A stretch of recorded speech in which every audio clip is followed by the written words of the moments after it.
اور درباری لباس بھی عنایت ہوا ہے۔ بیوی خوشی سے اچھل پڑی۔ اس نے کہا، دیکھا میں نہ کہتی تھی کہ نجومی بن جاؤ، اب کیسی عزت ہوگی، سارے شہر میں تمہاری ہر شخص تمہارے روب میں رہے گا اور لوگ تمہیں جھک جھک کر سلام کیا کریں گے۔ اب میں بھی شاہی نجومی کی بیوی کی طرح شاندار گھوڑا گاڑی میں سوار ہو کر حمام جایا کروں گی، اور وہاں جتنی گھٹیا درجے کی عورتیں ہوں گی ان سب کو نکلوا کر خود نہایا کروں گی۔ کتنا مزہ آئے گا جب حمام کی سب کنیزیں میری خوش آمد کریں گی اور انعام لینے کے لیے میرے آگے پیچھے پھیرا کریں گی۔ بیوی تو ان خوابوں میں کھوئی ہوئی تھی اور ادھر میاں نجومی کے ہاتھوں کے طوطے اڑے ہوئے تھے۔ جانتا تھا کہ اگر بادشاہ کی آزمائش پر پورا نہ اترا تو پھر جلاد کی تلوار ہوگی اور اس کا سار بادشاہ تو سزائے موت ہی دے گا۔ اسی فکر میں روز بروز بیچارے نجومی کی جان حلق تک آ گئی تھی۔ ابھی اسے درباری نجومی بنے ہوئے جمعہ 8 دن بھی نہیں ہوئے تھے کہ آزمائش کی وہ گھڑی آ پہنچی۔ ایک روز بادشاہ سلامت نے منہ اندھوتے ہی نجومی کو محل میں بلایا اور کہا، اے نجومی، غضب ہو گیا، کل چند ڈاکوؤں نے شاہی خزانہ لوٹ لیا، اب جلدی سے علم نجوم کے ذریعے ان ڈاکوؤں کا سراغ لگاؤ تاکہ ہم انہیں گرفتار کر کے شاہی خزانہ برآمد کر سکیں۔ یہ سنتے ہی نجومی کا خون خشک ہو گیا اور ٹانگیں تھر تھر کانپنے لگی اور چہرے کا رنگ ہلدی کی طرح پیلا پڑ گیا۔ اس نے بادشاہ سے کہا کہ حضور، اس کام کے لیے مجھے کچھ عرصے کی مہلت چاہیے۔ بادشاہ نے کڑک کر کہا، اس کام کے لیے تمہیں جتنے دن کی مہلت چاہیے طلب کر لو۔ اس مدت کے اندر اندر تمہیں ڈاکوؤں کا پتہ نشان معلوم کرنا ہے۔ اگر تم اس کام میں پورے اترے تو ہم تمہیں مالا مال کر دیں گے، اور اگر ناکام رہے تو تمہیں سولی پر لٹکا دیا جائے گا۔ اب بتاؤ تمہیں کتنے دن کی مہلت درکار ہے؟ حضور، مجھے 40 دن کی مہلت عطا کی جائے۔ نجومی نے کانپتی ہوئی آواز میں کہا، خدا کی ذات سے امید ہے کہ میں اس مدت میں ڈاکوؤں کا سراغ لگا لوں گا۔ تمہیں 40 دن کی مہلت دی جاتی ہے۔ بادشاہ نے کہا، اب تم جا سکتے ہو۔ نجومی گرتا پھڑتا گھر واپس آیا۔ اس وقت اسے اپنی بے وقوف بیوی پر بڑا تاؤ آ رہا تھا، جس نے اچھا خاصا پھیری کا کام چھوڑ کر شاہی نجومی بننے پر مجبور کر دیا تھا۔ اس کا بس چلتا تو بیوی کو کچا ہی چبا جاتا، لیکن اب کیا پچھتانا جب چڑیا چگ گئی کھیت۔ اب کم بخت ڈاکوؤں کا پتہ لگانا نجومی کی بس کی بات نہ تھی۔ زندگی سے سخت مایوس ہو کر نجومی نے مٹی کا ایک مرتبان اٹھایا اور اس میں کھجوروں کی 40 گٹلیاں ڈال کر بیوی سے بولا، ہر شام اس مرتبان میں سے ایک گٹلی نکال کر مجھے دیتی رہنا۔ جب 40 دن پورے ہو جائیں گے تو اس منحوس شہر سے کہیں اور بھاگنے کی کوشش کریں گے تاکہ جان بچ جائے۔ یہ سن کر بیوی گھبرائی اور پوچھنے لگی کہ قصہ کیا ہے۔ تب نجومی نے سارا قصہ سنایا تو اب بیوی کے پیروں تلوں کی زمین نکل گئی، لیکن بیچاری رونے دھونے کے سوا اور کر ہی کیا سکتی تھی۔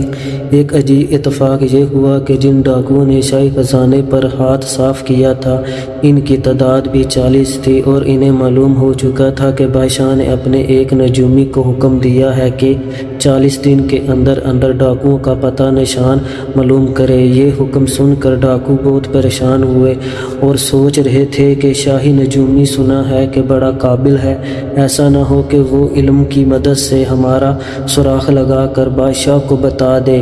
چنانچہ پہلی رات ہی ان 40 ڈاکوؤں میں سے ایک ڈاکو چپکے سے نجومی کے مکان کی چھت پر چڑھ گیا تاکہ معلوم ہو سکے کہ نجومی کیا کر رہا ہے۔ ابھی ڈاکو کو چھت پر چڑھے تھوڑی ہی دیر ہوئی تھی کہ نجومی کی بیوی کی آواز آئی۔ وہ اپنے میاں سے کہہ رہی تھی کہ یہ لو ان 40 میں سے ایک۔ اس نے 40 گٹلیوں میں سے ایک گٹلی اپنے میاں کو دیتے ہوئے یہ جملہ بولا، لیکن ادھر ڈاکو گھبرا گیا اور وہ جلدی جلدی چھت سے اتر کر اپنے سردار کے پاس گیا اور بری طرح ہانپتے ہوئے بولا، مارے گے۔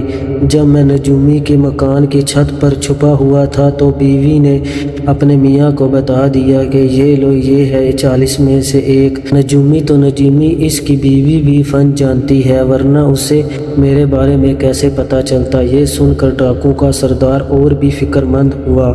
اگلے روز شام کے وقت سردار نے اپنے 2 آدمی نجومی کے مکان کی چھت پر بھیجے اور انہیں ہدایت کی کہ جو کچھ نجومی اور اس کی بیوی آپس میں باتیں کریں وہ آ کر اسے ٹھیک ٹھیک بتائیں۔ دونوں ڈاکو مکان کی چھت پر چڑھے اور چپکے سے ایک کونے میں بیٹھے رہے۔ اتنے میں عورت کی آواز ان کے کان میں آئی۔ وہ اپنے شوہر سے کہہ رہی تھی کہ یہ لو 40 میں سے دو۔ یہ سنتے ہی دونوں ڈاکو سر پر پیر رکھ کر بھاگے اور سردار کو بتایا کہ نجومی کی بیوی کو ہم دونوں کے بارے میں معلوم ہو گیا تھا۔ اس نے فوراً اپنے میاں کو بتا دیا۔ غرض روزانہ ایسا ہی ہونے لگا۔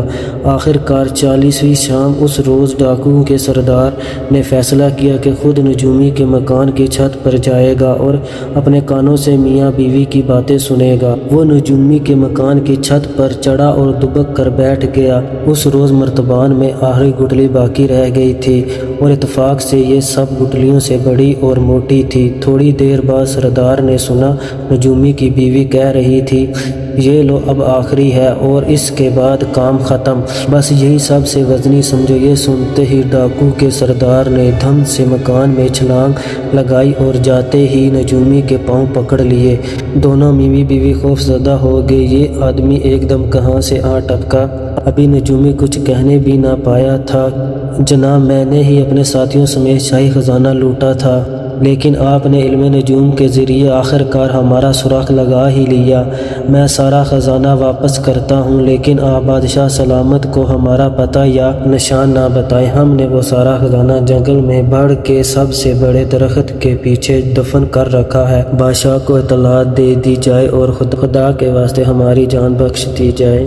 اور یوں شاہی خزانہ برآمد ہو گیا۔ بادشاہ بے حد خوش ہوا اور نجومی کو بہت انعام دیا۔ پھر اس نے حکم دیا کہ آئندہ سے دربار میں ایک کرسی نجومی کے لیے بھی رکھی جائے گی، لیکن نجومی اپنی اس عزت افزائی پر خوش نہ تھا۔ بھلا وہ خوش کیسے ہو سکتا تھا؟ جانتا تھا کہ بکرے کی ماں آخر کب تک خیر منائے گی، کبھی نہ کبھی تو چوری پکڑی جائے گی۔ ایک روز بادشاہ اپنے لو لشکر سمیت جنگل میں شکار کھیلنے کے لیے، نجومی بھی اس کے ساتھ تھا۔ نجومی کا قد چھوٹا ہونے کی وجہ سے بادشاہ نے اسے ٹڈے میاں کا خطاب دے رکھا تھا۔ شکار کھیلتے کھیلتے بادشاہ کو ایک شرارت سوجی۔ چپکے سے ایک ٹڈا پکڑ کر مٹھی میں بند کر لیا اور نجومی کو اپنے پاس بلا کر پوچھا، بتاؤ ہماری مٹھی میں کیا ہے؟ نہ بتا سکے تو تمہارا سر قلم کروا دیا جائے گا۔ نجومی لرز گیا، ایک نظر بادشاہ پر ڈالی، پھر اپنی زندگی سے مایوس ہو کر بولا، لو ٹڈے میاں اب تمہاری جان بادشاہ کی مٹھی میں ہے، اس مرتبہ بچ کر کہاں جاؤ گے؟ یہ سنتے ہی بادشاہ نے کہکا لگایا اور مٹھی کھول دی اور ٹڈا اڑ گیا۔ نجومی اس عجیب اتفاق پر حیران ہوا اور دل ہی دل میں خدا کا لاکھ لاکھ شکر ادا کیا کہ جان بچ گئی۔ گھر واپس پہنچ کر نجومی نے سوچا کہ آخر کب تک میں اپنے آپ کو بچاتا رہوں گا؟ کوئی دن ایسا ضرور آئے گا جب میں بادشاہ کے سوالوں کے جواب نہ دے پاؤں گا اور پھر مجھے سخت سزا ملے گی، لہٰذا بہتر یہی ہے کہ اس پیشے سے توبہ کرنا۔ لیکن بادشاہ کی نوکری چھوڑنا کوئی خالہ جی کا گھر نہ تھا کہ ایک دم جا کر استعفیٰ دے دیتا اور کہہ دیتا کہ حضور اب میں نوکری نہیں کرنا چاہتا۔ ایسی گستاخی بادشاہ برداشت نہیں کیا کرتے۔ کیا کیا جائے، یہ سوال اسے پریشان کر رہا تھا۔ کوئی تدبیر اس کے ذہن میں نہیں آتی تھی۔ ایک دن وہ نہانے کے لیے غسل خانے میں گیا تو یکایک ایک نرالی ترکیب اس کے دماغ میں آئی، کیوں نہ میں پاگل بن جاؤں، اس طرح بادشاہ خود بخود مجھے نوکری سے جواب دے دے گا۔ چنانچہ وہ غسل خانے سے ننگا ہی نکل کر بازاروں اور گلیوں میں سے بھاگتا ہوا سیدھا شاہی محل میں جا گھسا۔ بادشاہ اپنے کمرے میں آرام کر رہا تھا۔ پہرے دار نجومی کو روکتے ہی رہے، لیکن وہ دھڑک سے بادشاہ کے کمرے کا دروازہ کھول کر اندر گیا اور سوئے ہوئے بادشاہ کو گود میں اٹھا کر کمرے سے باہر نکل گیا۔ ابھی بادشاہ نجومی کی اس بدتمیزی اور گستاخی کے بارے میں کچھ کہنے نہ پایا تھا کہ دھڑک سے کمرے کی چھت گر گئی۔